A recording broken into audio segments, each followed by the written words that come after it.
What is it about creative work that makes people undervalue it so much? As a creative agency owner, I get pushback on prices, people not wanting to pay invoices up front, and customers thinking they're experts and can do a better job. But you wouldn't see that kind of undervaluation in other professions. I see loads of dull content because creative is an afterthought or done on the cheap. So why is creative work like design, video, animation, and copywriting undervalued so much? I think creative work, everyone thinks they can do it because at any industry where there's a really low barrier to entry, right? And anyone, because the problem with creativity is everyone has ideas and thinks that their own ideas are good, right? We all naturally do as humans. You don't sit there thinking I have all my ideas and everything I think about in life is shit. I'm just a shit person. You think my ideas are good and I could probably do that. And it doesn't matter what it is. Even that's the reason people hire you in and then tell you what to do, because they can't help themselves. So it's such a low barrier to entry. Everyone thinks they have ideas, and everyone thinks that their ideas are better than other people's ideas. And that's the problem. You're always going to have that problem when it comes to creativity. Everyone's always going to try and stick their oar in or think that they do it better. The only caveat to that, the only way you can ever address that or fight that is with results. That's what we found. If your numbers are better than someone else's, if they go, my ideas are better than yours, and you'll go, let's compare results, and your results are far higher. It's not. You've just won. That's the only way you can truly. I wonder if it's the relationship though, because I think a lot of people that are decision makers are usually older and they've been in business longer and they've had to get themselves into a position of making decisions, unless they've started their own business. And I think creatives traditionally, you think of like young, fresh out of college, uni. It's not proper work. You just cock about on the internet for a bit, or you just it's like colourful graphics. Or I don't think decision makers or like the older generation realize the skills and talent that's involved in it, and I don't think they like paying big money to young people. I think bang on with that. I think I seen a tweet this week saying the skills that were seen as fluffy or Mickey Mouse degrees like design, dancing. Yeah. Now actually you've got YouTubers making millions with video content. You've got Etsy stores from people who've done their own artwork, and you've got dancers on TikTok making millions. All of those, but I think you're absolutely right. Yeah, I think they're valued. Business owners are thinking that's not a proper job. You're taking the piss asking for proper money from that. But the irony being, take for what AIM Productions do, for example. So when they do an animated explainer video, and then they see what price we quote, they don't realize how many people are involved in that process and how many different stages that an animated explainer video has to go through. So you've got someone that has to take everything you do as a business or a service or product, whittle that down into the punchy. Needs to have a hook, be engaging. It needs to succinctly say exactly what it is that you do or what problem you fix, and be interested enough to make people click and want to buy from you. They want to place that on their website. So you've got that. So you've got the script writing element. You've got a voiceover artist. You've got somebody that's going to hand draw your assets. You've got an animator that's then going to draw them digitally. You've got to sync it all up. There's like 5 or 6 people that are involved at different stages of that process. I don't think people realize that when they can go on Fiverr or People Per Hour and see somebody in the third world offering it for like £47. But then they want to go and take that product. They want to go and take that animated explainer video, put it on their website, and use it to sell their £2 million product. It's like, why would you spend 40 quid and then expect something that's going to deliver £2 million worth of business to your business? They don't make the same value because they see themselves as doing a proper job, and what you do is just it's cartoons. I think you bang on, and I think I have that conversation at least less nowadays, but at least once a month where they go, I love the stuff that Ian puts out, and I love Mike Winnett's stuff. Can you do that for me? You say, yeah, sure, these are our prices. Oh, well, I could go to Fiverr and get it for 40 quid though. Go then. But you haven't ever seen anything off Fiverr. You've seen Mike's stuff because it's good and it gets shared. And it takes time and money. Fuck off, see how well it does. But honestly, if it does well off someone off Fiverr, and the chances of it doing well, I mean that's like a 1 in 1,000, 1 in a million chance of it doing well. Trust me. We've used plenty of stuff off Fiverr. Back in the early days, we had no money. It was fucking shite. But the other thing that people forget about is conceptual time.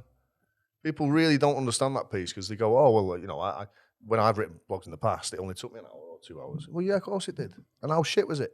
Well, the fact that you did I liked your post on LinkedIn this week. Yeah. That was good. Well, my stripper post. Yeah. Modelled on the very delicious Mr. Winnett. Yeah. Cut the pictures in, please. Abs added at request. I guess the idea was that you were saying exactly that content and ads are shit because they don't put enough time into it. That's exactly what it is. And what we get a lot of the time is is people think that the problems come with people who don't have great marketing strategies, or they don't have the right processes in place, or it's not executed and delivered in the right areas and the right channels, right? All that stuff's important. I'm not saying it's not. I think people got the underwear in a twist a little bit underneath the post, saying that I was basically saying that all that shit didn't matter. That's not what I'm saying. What I'm saying is that a lot of the time, the reason that there are so many adverts out there and so much shit we go through every day, and you look at it and you think, who the fuck's written that? Oh, who's came up with that advert? It's fucking rubbish. And the reason being is because they go through this whole process of developing this strategy, and that's 6 months, and then everything's kind of, they come up with some top level ideas, and then they go through a sign-off process, and it's got to go through all the different departments to make sure this is right and it fits in with their process. And eventually then they come to it and they go, right, we've got to come up with some creative, and they spend 2 hours coming up with some creative, and it's absolutely fucking pants.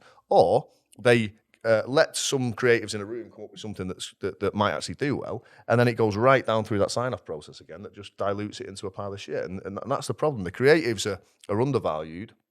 Their ideas, everyone's scared of them, or it's left to the last minute, and it kills good marketing. It kills it, because everything should be led by the creative. Everything should be led by the thing that you are saying to your target audience that is going to cause them to act. Yeah. If it's not led by that, you're doing it wrong. We get the same thing when we're doing scripts for people's animated explainer videos. It's like we basically write scripts for a living. We know how it needs to be structured to deliver the results that you're paying us money to do. Yeah. Yet you want to add another 3, 4, 5 lines, and you don't realize that then kills the whole thing. And then when it doesn't, if it doesn't work, you'll go, well, that didn't work as well as we wanted it to. Well, of course it didn't, because you didn't let us do what we wanted to do, which we actually are experienced in doing for multiple different businesses. You know what I've started saying when that happens as well? So I've actually started pushing back pretty brutally and saying, listen, right, this is what I'm saying will work, because I know what works. That's why you hired us in. If you choose to change it, that's fine. But I am petty enough to say I told you so if it goes tits up, and I will do it. I do it to clients quite regularly, and I do go, I told you not to do that. It didn't fucking work. Are you going to try what I said in the first place now? The thing with the conceptual time as well, I think when people, especially when it comes to video or animations, they look at it and go, that's a 60-second animation. I think some dumb fucks think that it takes 60 seconds to make. Like, you make it in real time. This is the point I wanted to make. Like, a lot of time you'll turn up on a video shoot, like me personally, because I do them here I am. Yeah. And they'll go, oh, it's just pointing the camera though, isn't it? And there's like obviously so much more that goes into it. And whether it's, scripting or the conceptual time or the actual production time, people kind of look at certain aspects of production, just go, is that it? I put a post out on LinkedIn not too long ago. I was doing a video shoot, music video, and just rocked up with my camera, one of the ones we film on VAMO here. And they were like, oh, is that it? I was like, it's $2,000 camera, mate. Like, the lens is probably the same. Like, it's decent bit of kit. Like, I know what I'm doing. So I was like, right, okay. So I just put a flash on top of it. You'd never use a flash for video because, what's the point? Just having a flash and then just leave it. And they're like, oh yeah, that's better. I was like, just don't have a fucking clue what you're on about. Yeah, but it happens all the time. And I think that is just an undervaluation of the profession. I don't think you do that with a plumber when he turns up at your house. And you don't say, that spanner's too small. I really want a Worcester boiler, but I'd like to pay half for it. And I'm not going to pay you today. I'll wait to see if it warms the house up before we pay. And it's like, come on. Yeah. It's mad. When I used to get that pushback, oh, how much? Like, I can get it cheaper. I always used to say, what car do you drive? And if it was a decision maker, business owner, 9 times out of 10, they'd say like a sort of high-end-ish car. So they'd say, like BMW, Audi, Mercedes, whatever. It's like, but there's cheaper cars. But you don't buy those cheaper cars because you want that gravitas that comes with that. Like, you're coming to us because, like you said, you've seen our work, you've seen the quality, but now you're then saying that, well, I can get price from these people. It's like a third of the price. Well, yeah, but you've had to go and find those people. You didn't even know they existed before you started looking around. So that you're paying for that, I think, as well. Yeah. So they definitely are undervalued. And I think that's the reason why. It's an age thing. We'll probably get accused of being salty creators again, like Thursday with the copywriting stuff. But I do think there's something in it. Well, you know what? Well, us creatives are emotional people, and it fucking hurts. No, but I do think as well. But going on to the age thing, and we've mentioned it on previous episodes, I also think that creatives are traditionally bad at displaying their worth and asking for their worth as well. Like, so I think they need a bit of belief in their own naturally, cost price structure. Yeah, it's naturally creatives you don't. It's like that's why artists chop their ears off and stuff. Yeah, you hate your own stuff. So when you go, give me some money for that pile of shit I hate. Yeah, you know, I hate everything I've ever created, written. The minute I read it a week later, I think, oh, fucking rubbish. Yeah, it'd be interesting if creatives started saying, so what is it you want this ad or this animation or this video to achieve? And they say, oh, sell more of our stuff. How many of those things would you like it to sell? How much would that generate your business? Well, the cost of me to do this piece of work is 30% of what you want it to achieve. I wonder what the results would be there. Because in theory, like, you should think of it like that. Do you think split payments on invoices are fair within creative? You do that, right? We do 50-50. Yeah. Ideally up front, but sometimes you'll get, we're a bit nervous, and we'll go 50-50. But really, we do 100% up front and kind of refuse. We don't budge on that. What we do budge, because we do a 6-month minimum contract, we do budge on the contract length. So we will say you can trial us for 2 months to 3 months, something like that. We'll cut that down. But I just think I know people who have had digital agencies or similar businesses in the past.